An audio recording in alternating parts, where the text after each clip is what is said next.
यदि आप चोरी करते हैं तो आप चोरी के लिए पछता लेते हैं, आप हिंसा करते हैं तो आप हिंसा के लिए पछता लेते हैं।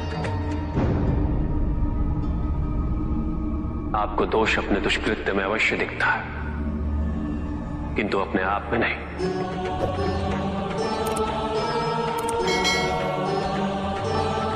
क्योंकि दोष आप अपने से बाहर ढूंढते हैं, उसके कारण अपने से पृथक करके देखना चाहते हैं।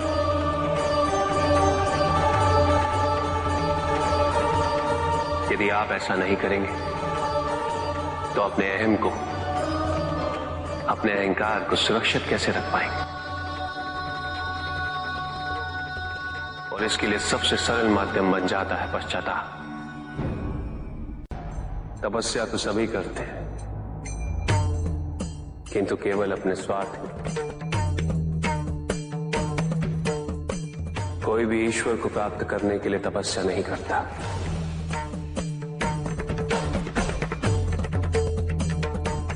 कोई भी तपस्या इसलिए नहीं करता कि उसकी भक्ति उसके आराध्य तक पहुंच जाए। मृत्यु चाहते हो, मुक्ति चाहते हैं, किंतु मृत्यु से मुक्ति प्राप्त नहीं होती। ना ही मृत्यु जीवन का अंत होती।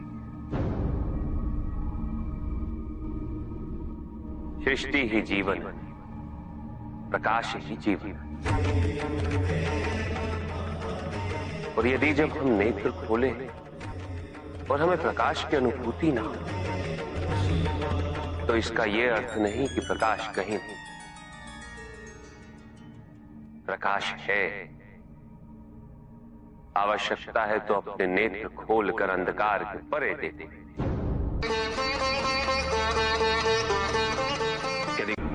इस संसार में उन्नति तभी संभव है जब इस संसार में समानता हो, बराबरी। यदि कोई सर्वशक्तिशाली ही नहीं रहेगा तो कोई निर्बल नहीं होगा। यदि कोई बड़ा नहीं होगा तो कोई छोटा ही नहीं रह पाएगा। शक्ति के इस संतुलन को संतुलित रखना अनिवार्य है, क्योंकि ईर्ष्यापूर्ण प्रवृत्ति व्यक्तिगत होती है। वो केवल अपने स्वार्थ, अपने उद्धार तक ही सीमित रहती है। ईर्ष्या ही वो विष है जो व्यक्ति के हृदय में ना हारने की महत्वाकांक्षा को जन्म देती। जीतने की इस व्यवस्था से ग्रसित मनुष्य धर्म अधर्म, न्याय अन्याय, उचित अनुचित का ज्ञान भूल जाता है।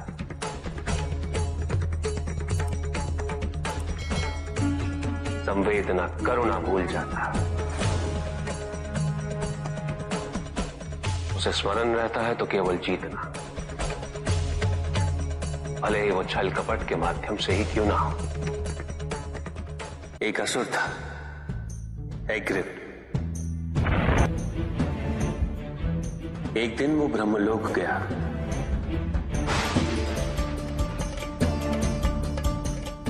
और बड़ी चालाकी से उसने ब्रह्मदेव से चारों वेद प्राप्त कर लिए।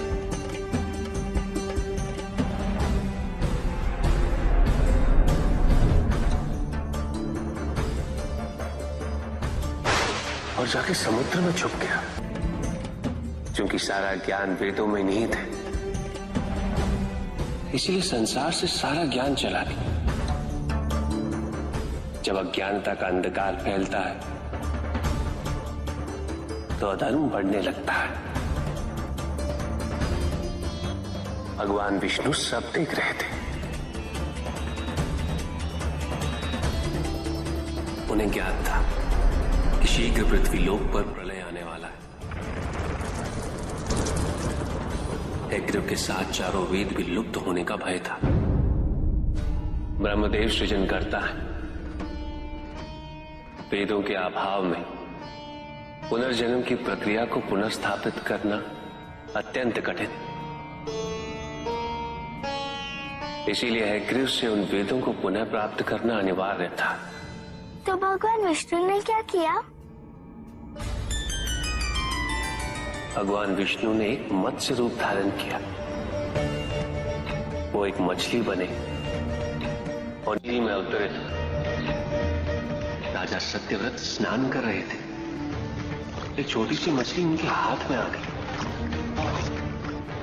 इतनी छोटी मछली? भगवान विष्णु? हाँ, राजा सत्यव्रत उस मछली को जल में छोड़ने जा ही रहे थे कि उस मछली ने बड़ी मछलियों का भय जताते हुए उनसे विनती की। उनसे कहा कि वो उसे अपने साथ ले चले। राजा सत्यव्रत अत्यंत दयालु थे। मछली को अपने कमंडल में शरण दे दी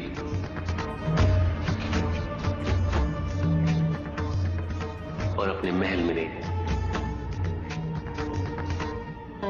किंतु रात भर में मछली इतनी बड़ी हो गई कि कमंडल में रह पाना उसके लिए संभव ही नहीं था।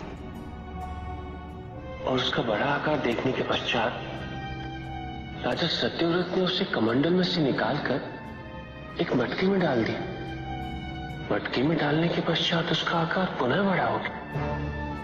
तो राजा सत्यव्रत ने उसे मटकी में से निकालकर एक सरोवर में रख दिया।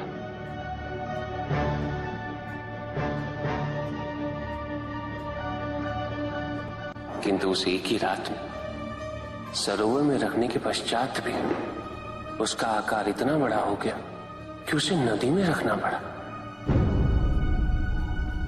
किंतु नदी में रखने के पश्चात भी उसका आकार पुनः बड़ा हो और इतना बड़ा हो गया कि यदि उसे महासागर में नहीं रखा जाता तो उसकी मृत्यु निश्चित थी। राजा सत्यव्रत उसे महासागर की ओर ले गए।